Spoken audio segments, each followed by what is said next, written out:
Headline ન્યૂઝમાં આપનું સ્વાગત છે। હું છું શ્વેતા। ગુજરાતમાં પાછલા બારણે દારૂબંધી દૂર કરવાના નિર્ણય પર કોંગ્રેસના અમિત ચાવડાએ પ્રતિક્રિયા આપી છે। આ ગાંધીનું ગુજરાત છે। 1960માં ગુજરાતની સ્થાપના થઈ ત્યારથી આજ દિન સુધી ગુજરાતની જે પ્રગતિ થઈ છે, જે સમૃદ્ધિ છે, જે શાંતિ અને સલામતીનું વાતાવરણ છે, એની પાછળ દારૂબંધીના કાયદાનો ખૂબ મોટું યોગદાન રહ્યું છે। આખા ગુજરાતના લોકો ધંધા વેપાર માટે આખા વિશ્વમાં જાણીતા છે। વર્ષોથી ગુજરાતમાં અનેક નાના મોટા ઉદ્યોગો આવ્યા, ધંધા વેપાર ખૂબ ફૂલ્યા ફાલ્યા અને આપણે સમૃદ્ધિ અને પ્રગતિ તરફ આગળ વધ્યા।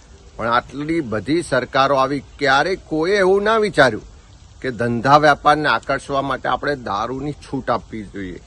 આ પહેલી ડબલ એન્જિન સરકાર આવી કે જેણે છેલ્લા 3 દાયકાથી ભાજપના શાસનમાં હપ્તાખોરીની નીતિને કારણે ઠેર ઠેર દારૂ, જુગાર, ડ્રગ્સની બદીઓ તો વધવા દીધી, પણ હવે ખુલ્લેઆમ દારૂ પીવાની છૂટ આપવામાં આવે છે।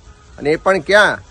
ગાંધીજીના નામ પરથી ગાંધીનગર નામ પડ્યું, રાજ્યની પાટનગર, અને એની સરહદ પર ગિફ્ટ સિટીમાં ધંધા વેપારને આકર્ષવા માટે હવે દારૂની પરમિટો અપાશે, છૂટ અપાશે, ખુલ્લેઆમ દારૂ પીવાશે। એનાથી શું ઉદ્યોગો આવશે? એનાથી શું વધારે વેપાર થશે? ના। જે રીતે ખુલ્લેઆમ દારૂ, જુગાર, ડ્રગ્સથી યુવાધન બરબાદ થઈ રહ્યું છે, આવનારા દિવસોમાં લોકોની હિંમત ખુલશે ને આ બધી વધારે વધશે। આજે તમે ગાંધીનગર ગિફ્ટ સિટીમાં છૂટ આપી છે, કાલે તમે કહેશો કે કેવડિયામાં સ્ટેચ્યુ ઓફ યુનિટી પર પ્રવાસીઓને આકર્ષવા છે એટલે ત્યાં છૂટ આપવી છે, રણોત્સવમાં પ્રવાસીઓને આકર્ષવા છે એટલે ત્યાં છૂટ આપવી છે, સુરતમાં ડાયમંડ બુર્સમાં વેપારીઓ આવે છે તો ત્યાં છૂટ આપવી છે।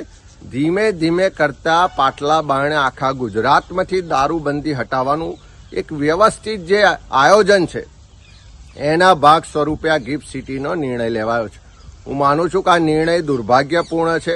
આવનારા સમયમાં ગુજરાતની યુવા પેઢી તો બરબાદ થશે, પણ ગિફ્ટ સિટીમાંથી દારૂ પીને નીકળનારો વ્યક્તિ રસ્તામાં ક્યાંક એક્સિડન્ટ કરશે, કોઈના ઘરે જઈને ઘરેલું હિંસા કરશે, તમામ રીતે બહેન દીકરીઓની જે સલામતી છે એ પણ જોખમાં છે।